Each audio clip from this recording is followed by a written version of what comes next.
पवित्र पुस्तक ज्ञान गंगा। इस ज्ञान गंगा में आप और मैंने अभी तक जो सृष्टि रचना देखी है, सुनी है, पढ़ी है, साथ में हमने कुछ प्रमाण भी हमारे धर्मशास्त्रों से देखे हैं। अब हमारे वेदों में 4 वेद हैं, यजुर्वेद, सामवेद, ऋग्वेद, अथर्ववेद। अब इन वेदों में सृष्टि रचना का प्रमाण कहाँ है? जो सृष्टि रचना सतगुरु रामपाल जी ने बताई है, इन वेदों में, गीता जी में या अन्य महापुरुषों की लेखनी में, उनके ग्रंथों में यदि हमें इसी सृष्टि रचना का ज्यों का त्यों हमें ये प्रमाण मिल जाए तो हमारी आत्मा इस बात को स्वीकार कर लेगी कि वास्तव में बात हमारी यहीं से बिगड़ी है और हम तो इस काल के लोक में जेल काट रहे हैं, ताकि हमारी भक्ति में रुचि बढ़े। तो भाइयों और बहनों, अभी तक हमने काल के विषय में कंप्लीट जानकारी प्राप्त की है। अब हम काल के बाद जो अक्सर पुरुष था, जो मानसरोवर में जाकर सो गया था, जिसने अपने कार्य में गफलत की, क्योंकि अचिंत ने उसको अपनी शब्द शक्ति से उत्पन्न किया था सृष्टि रचना में सहयोग के लिए, लेकिन उसने अपने कार्य में गफलत की और वो मानसरोवर में जाकर गहरी निंद्रा में सो गया। दूसरी गलती उसकी ये बनी कि जब परमात्मा ने एक अंडा बनाकर और अंडे में एक आत्मा को प्रवेश करके जब उसको जगाने के लिए नीचे छोड़ा तो उसने अंडे को उसने गुस्से से देखा, जिससे अंडा 2 भाग हो गया। यानी उसने गुस्सा किया। इन 2 कर्मों की सजा उस अक्सर पुरुष को भी मिली। और किस प्रकार से फिर आगे चलकर परमात्मा ने अक्सर पुरुष को यानी परब्रह्म को भी सतलोक से निष्कासित किया, हम इसके विषय में आज सृष्टि रचना में आगे जानकारी प्राप्त जो है वो करेंगे। ये पवित्र पुस्तक ज्ञान गंगा संपूर्ण सृष्टि रचना पेज नंबर 43 है। परब्रह्म, ये परब्रह्म कौन है? गीता अध्याय 15 श्लोक नंबर 16 में जिन 2 भगवानों का जिक्र है, क्षर और अक्षर। क्षर यानी ये काल, ज्योति निरंजन, दुर्गा का पति, ब्रह्मा विष्णु महेश का पिता, और अक्षर ये परब्रह्म है जिसके 7 शंख ब्रह्मांड हैं।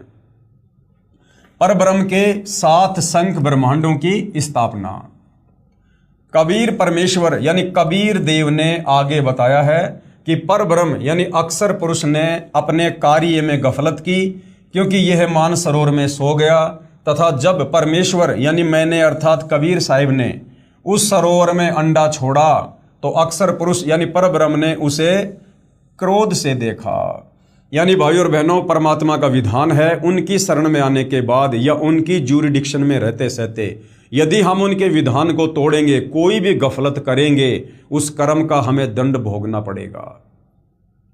तो जब परमात्मा ने अंडा जल में छोड़ा था तो अक्सर पुरुष ने उसको क्रोध से देखा, जबकि सतलोक में ये क्रोध करने की अनुमति नहीं है, वहाँ पर गुस्सा करने की अनुमति नहीं है। लेकिन इस अक्सर पुरुष ने, परब्रह्म ने परमात्मा के विधान को तोड़ा, जिस कारण से उसे दंड भोगना पड़ा। उस सरोवर में अंडा छोड़ा तो अक्सर पुरुष यानी परब्रह्म ने उसे क्रोध से देखा।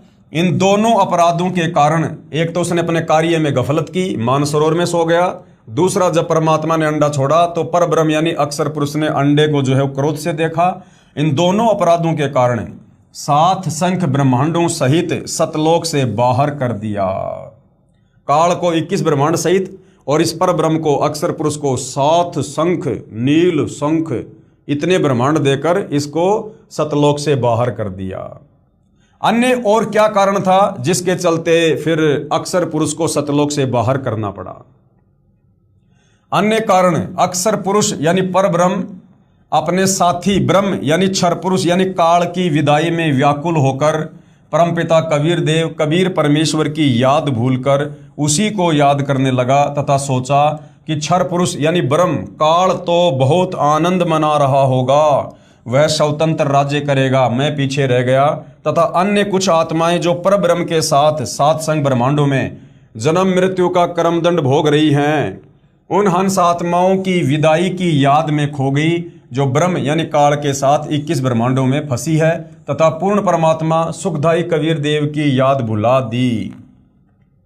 अब देखो भाइयों और बहनों, सब ने लगभग सेम गलती की है, और वो एक जैसी गलती क्या है, जिस गलती से आप और हमने भी वर्तमान में यदि वापस सतलोक जाना है, पूर्ण मोक्ष प्राप्त करना है, तो आप और हमने भी बहुत ध्यान देना होगा। क्योंकि जिस गलती के कारण हम सतलोक से यहाँ आ गए, अब काल हमसे वो गलती करवाएगा। लगभग सबकी गलती सेम सेम रही। अपने परमपिता परमेश्वर की याद भुलाकर, यानी पतिव्रता पद से नीचे गिरकर और एक जीव के ऊपर आसक्ति करना।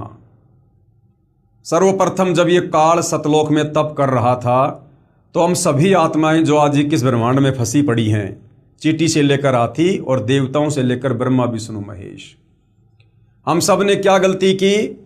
हम भक्ति तो अपने परमात्मा की करते रहे, ऊपर से तो अपने कबीर भगवान को परमात्मा परमात्मा कहते रहे, लेकिन अंदर ही अंदर जब ये काल एक पैर पर खड़ा होकर तप कर रहा था, हम इसको अंदर से चाहने लगे। हमारा विशेष प्रेम जो केवल हमारे परमात्मा गुरुदेव कबीर भगवान से होना चाहिए था, वो हमने इस काल के ऊपर करना शुरू कर दिया। यानी आसक्ति, गुरु को तजे भजे जो आना, तापसवां को फोकट ज्ञाना। तो हम आत्माओं की सबसे बड़ी गलती अपने परमात्मा से मन हटाकर एक जीव के ऊपर मन लगाना। काल भी तो एक जीव ही है, क्षर पुरुष भी तो एक आत्मा ही है। वो हमसे पहले परमात्मा ने अपने वचन से पैदा किया, हमें परमात्मा ने अपने वचन से बाद में पैदा किया।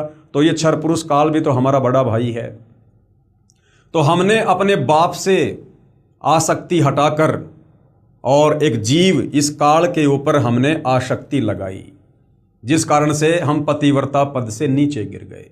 इसलिए परमात्मा ने हमें काल सहित सतलोक से निष्कासित करना पड़ा। और वही गलती फिर आगे चलकर भाई और बहनों इस काल ने की। अन्यथा परमात्मा इसको सतलोक से बाहर नहीं भेजता, लेकिन इस काल ने भी अपने परमपिता परमात्मा कबीर साहिब से वो प्रेम ना करके, अपनी आसक्ति हटा के, और दुर्गा जिसको परमात्मा ने युवा लड़की बना दिया था, रूप रंग निखरा हुआ था, इस काल की आसक्ति उस दुर्गा के ऊपर हो गई, दुर्गा के ऊपर। तो वो भी पतिव्रता पद से नीचे गिर गया, जिस कारण से परमात्मा ने उसको भी सतलोक से निष्कासित करना पड़ा। और जब परमात्मा ने 21 ब्रह्मांड सहित काल, दुर्गा और दुर्गा के अंतःकरण में हम सभी आत्माओं को सूक्ष्म रूप में डालकर सतलोक से निष्कासित कर दिया, उसके काफी लंबे समय बाद ये जो अक्षर पुरुष है, परब्रह्म, इसके मन में भी ये व्याकुलता उत्पन्न हो गई। ये भी धीरे धीरे धीरे धीरे पतिव्रता पद से नीचे गिरने लगा और मन ही मन में सोचने लगा कि भैया वो काल और दुर्गा और ये जितनी भी आत्माएं जो गई हैं सतलोक से काल के साथ 21 ब्रह्मांड में, ये तो ना जाने वहां पर क्या सुख भोग रहे होंगे, जबकि हम यहाँ पर सुअर बन के टट्टी खा रहे हैं, हम यहाँ पर लैट्रिन खा रहे हैं कुत्ता बन के, हम यहाँ गोबर खा रहे हैं जो है कौवा बन के, हमारी नरक स्वर्ग में दुर्गति हो रही है, तपस्या पर भूने जा रहे हैं। लेकिन परब्रह्म ने, अक्षर पुरुष ने, जो उस समय सतलोक में था, उसने क्या सोचा कि भैया वो काल, दुर्गा और सारी आत्माएं 21 ब्रह्मांड में मौज मस्ती कर रही हैं, भाई भयंकर लूट रही हैं। जो सुख सतलोक में नहीं है वो सुख भाई वहां पर काल उनको दे रहा होगा। तो उस काल की, क्षर पुरुष की विदाई में और ये अक्षर पुरुष भी चिंतित रहने लगा। चिंतित रहने का मतलब है ज्यादातर ध्यान ये उस काल का करने लगा कि वो तो मजा ले रहा होगा, मौज कर रहा होगा। तो काल का सुमरण ज्यादा हो गया और अपने परमपिता कबीर साहिब की याद कम हो गई, अर्थात वो भी पतिव्रता पद से नीचे गिर गया। और सतलोक में हम जो भक्ति करते हैं परमात्मा के द्वारा दी गई, उस भक्ति को करते करते उसके मन में अलग से राज्य प्राप्त करने की इच्छा जागृत हो गई। तो परमात्मा जी ने उसको 7 शंख ब्रह्मांड दे दिए, 7 शंख ब्रह्मांड। अर्थात अक्षर पुरुष यानी परब्रह्म ने भी अपने परमपिता परमेश्वर से जो विशेष प्रेम करना था, वहां से अपनी सुरती हटाकर और काल की याद में सुरती लगा दी। अर्थात वो भी एक जीव के ऊपर आसक्त हो गया। और जिस समय ये अक्षर पुरुष उस काल की याद में व्याकुल रहने लगा, मौन रहने लगा, चिंतित रहने लगा, तो हम और बाकी बहुत सारी आत्माएं जो उस समय सतलोक में थी, आप और हम नहीं, आप और हमारे आने के बाद जो बाकी आत्मा सतलोक में बची हुई थी, वो बहुत सारी आत्माएं उस अक्षर पुरुष की व्याकुलता के ऊपर फिदा हो गई। और उन आत्माओं के मन में भी ये दोष आ गया कि भाई उस काल के साथ में जितने भी आत्माओं ने स्वीकृति दी थी 21 ब्रह्मांड में जाने की, और भाई वो तो चले गए और हम भाई उस समय पिताजी के डर से हाथ खड़ा नहीं कर पाए, और भाई वो आत्मा तो ना जाने क्या सुख भोग रही होंगी। तो उन आत्माओं के मन में भी दोष आ गया। अर्थात वो आत्माएं भी बाकी 21 ब्रह्मांड वाली आत्माओं के ऊपर आसक्त हो गई, जिस कारण से परमात्मा ने फिर अक्षर पुरुष के साथ में और बहुत सारी आत्माओं को शतलोक से निष्कासित कर दिया।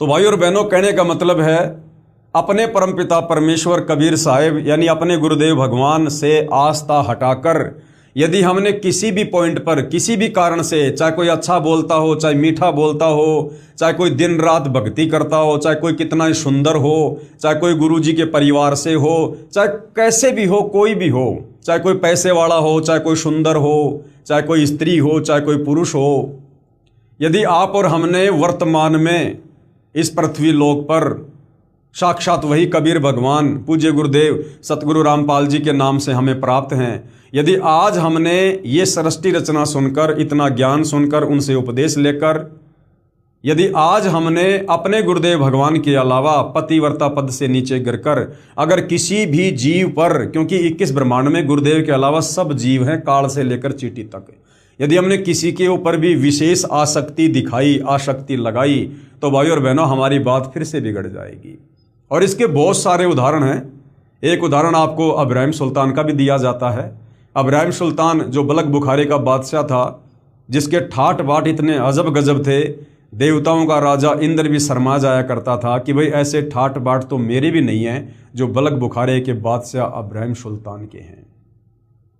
परमात्मा ने तरह तरह से बहुत सारी घटनाओं को जन्म देकर उस आत्मा में वैराग्य पैदा किया और अंत में वो अब्राहिम सुल्तान उस ठाट बाट को छोड़कर, राज्य को छोड़कर और घर से बाहर निकल गया परमात्मा की भक्ति के लिए, और जंगल में रहकर लकड़ियां तोड़कर अपना शहर में बेचकर जीवन यापन करने लगा, अपनी भक्ति करने लगा।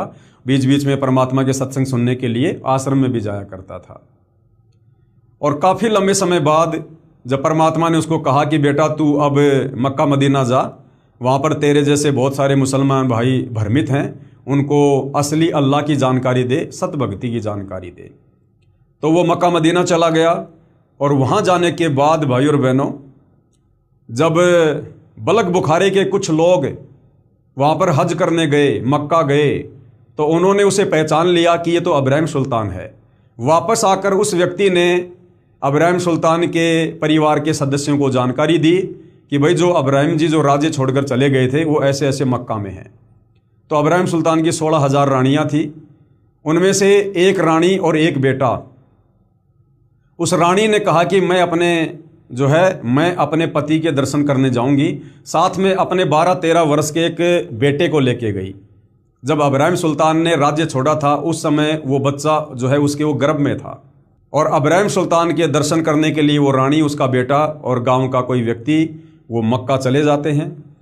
वहाँ जाकर अब्राहिम सुल्तान के सामने वो रानी खड़ी हो जाती है, वो बेटा खड़ा हो जाता है। अब्राहिम सुल्तान के 16,000 रानियाँ थी, वो तो नहीं पहचान पाया, लेकिन उस बच्चे को देखकर और अब्राहिम उसके ऊपर आसक्त हो गया, एक टक उसकी तरफ देखने लगा। एक विशेष प्रेम, एक विशेष मोह उसका जागृत हो गया।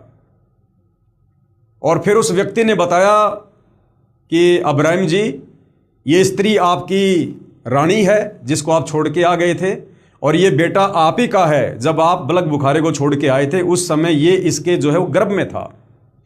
अब इस बात को सुनकर कि ये तो मेरा ही बेटा है, अब्राहिम सुल्तान का प्यार उमड़ पड़ा, उसकी मोह ममता जागृत हो गई, शतोगुण का प्रभाव जागृत हो गया और विशेष प्रेम हो गया। और अब्राहिम ने उस बच्चे को उठाकर अपनी गोद में बैठा लिया, उसको प्यार करने लगा। उसी समय भाई और बहनों, कबीर परमात्मा जी की आकाशवाणी हुई कि ए अब्राहिम सुल्तान, अब तू मेरे किसी काम का नहीं है। तेरा विशेष प्रेम, तेरी विशेष मोह, तेरी आस्था अब तेरे परिवार में हो गई है। अब तू ये भक्ति कर या ना कर, चाहे भक्ति छोड़ दे, तू अपने घर चला जा। अब तेरी आस्था मेरे अंदर नहीं है। गुरु को तजे भजे जो आना, ता पशुओं को फोकट ज्ञाना। ये आकाशवाणी सुनकर अचानक से उसकी वो मूर्छा थी वो टूटी और अपनी गलती को लेकर रोने लगा, पछताने लगा, परमात्मा से माफ़ी मांगी। तो भाई और बहनों, यदि हमने अपने गुरुदेव, अपने परमात्मा से आस्था हटाकर यदि कार, कोठी, बेटा, बेटी यानी किसी भी वस्तु पर यदि हमने यहाँ पर लगाई, तो भाई और बहनों, आप और हमारा फिर से काम बिगड़ जाएगा। तो आप और हमने ये बहुत ही सावधानी रखनी है, और ये सावधानी रखी जाएगी जब हम ज्ञान को अच्छे से सुनेंगे और ज्ञान के साथ साथ हमें भक्ति की शक्ति भी चाहिए। जब हम सुमरण करेंगे, परमात्मा जी का सत्संग सुनेंगे, गुरुदेव की महिमा करेंगे और किसी न किसी तरह से अपने गुरुदेव भगवान की भक्ति के निकट बने रहेंगे, तब जाकर ये बात हमारी बनेगी।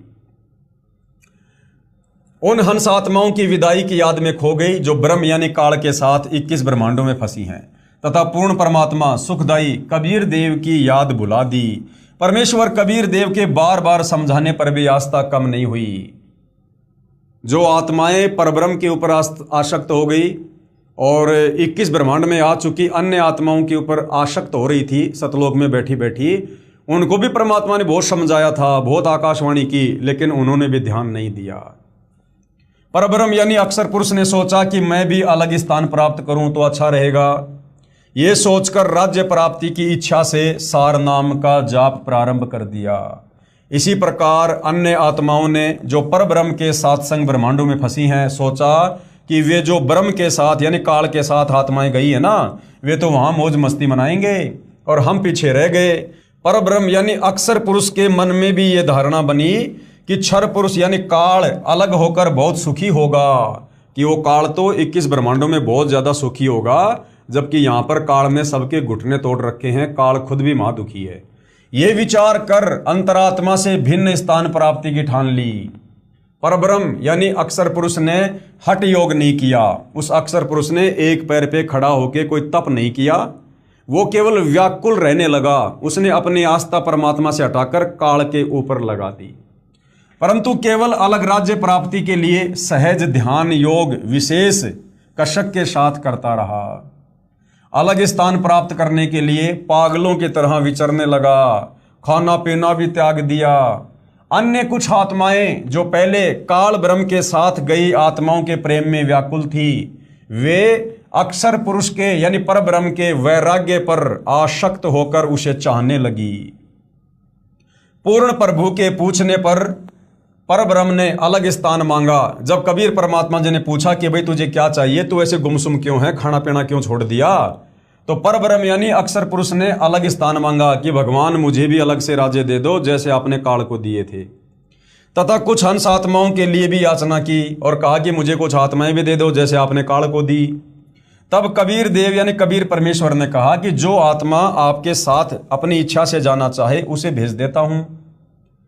पूर्ण प्रभु यानी कबीर देव ने पूछा कि कौन हंस आत्मा परब्रह्म के साथ जाना चाहता है, सहमति व्यक्त करो।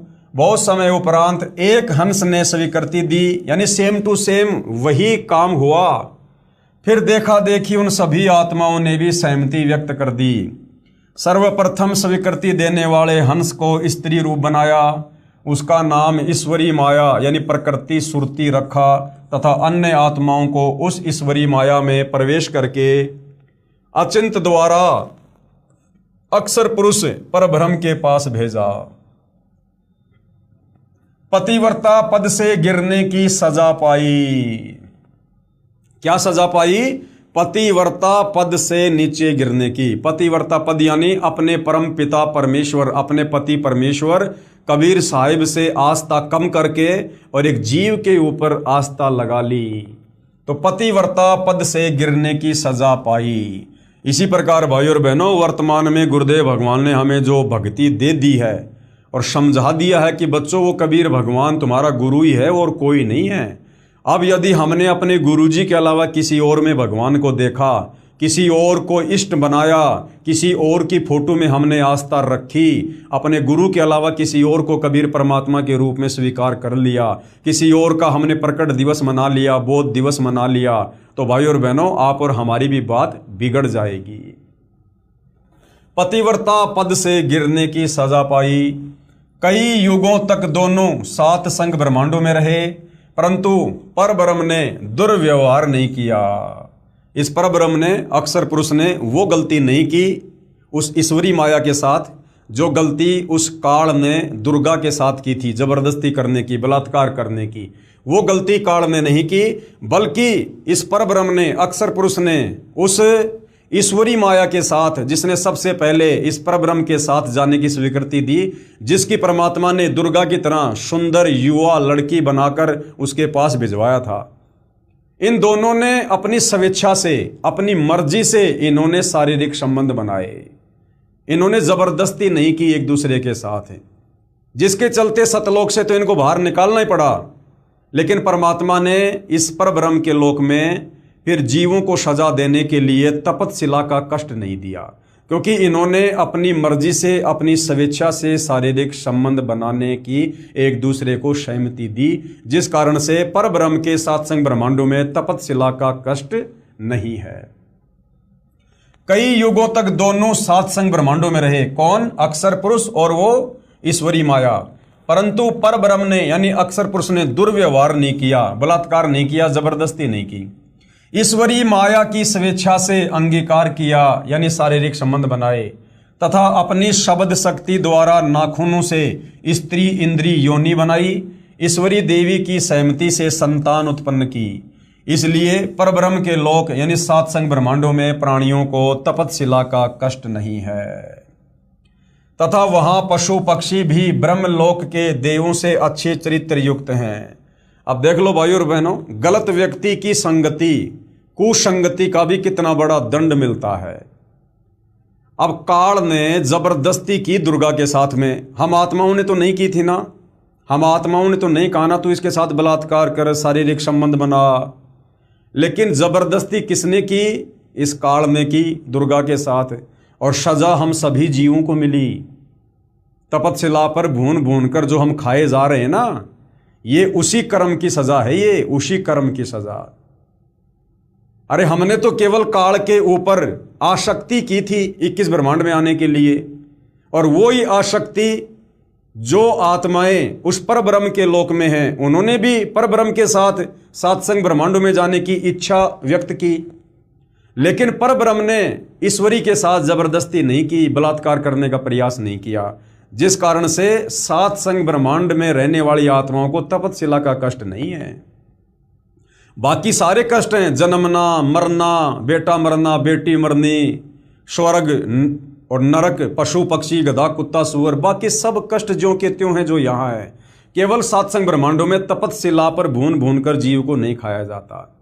तो देख लो भाइयों और बहनों, गलती करी काल ने दुर्गा के साथ बलात्कार करने की, और सजा आज आप और हम सभी आत्माएं भोग रही हैं, क्योंकि हमने उसके ऊपर आसक्ति व्यक्त की। तो कुसंगति का कितना बड़ा दुष्परिणाम जीव को भोगना पड़ता है।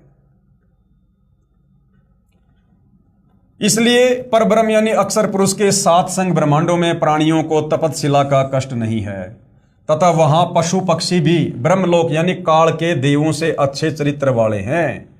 यानी अक्षर पुरुष के लोक में जो पशु पक्षी है ना, वो इस काल लोक के देवी देवताओं से भी अच्छे जो है वो चरित्र वाले हैं।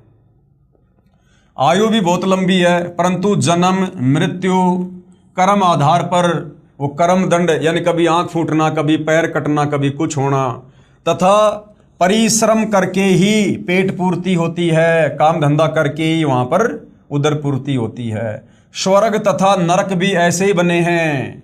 परब्रह्म यानी अक्षर पुरुष को सातसंग ब्रह्मांड उसके इच्छा रूपी भक्ति ध्यान अर्थात सहज समाधि विधि से की उसकी कमाई के प्रतिफल में प्रदान किए, तथा सत्य लोक से भिन्न स्थान पर गोलाकार परिधि में बंद करके सातसंग ब्रह्मांडों सहित अक्षर पुरुष यानी अक्षर ब्रह्म व ईश्वरी माया को निष्कासित कर दिया। लेकिन परमात्मा ने उसे सतलोक में रखा नहीं, सतलोक के ही एक कोने में अलग से, और उसके सातसंग ब्रह्मांडों को कैद कर दिया परमात्मा ने अपनी वचन शक्ति से, और उसको रख दिया।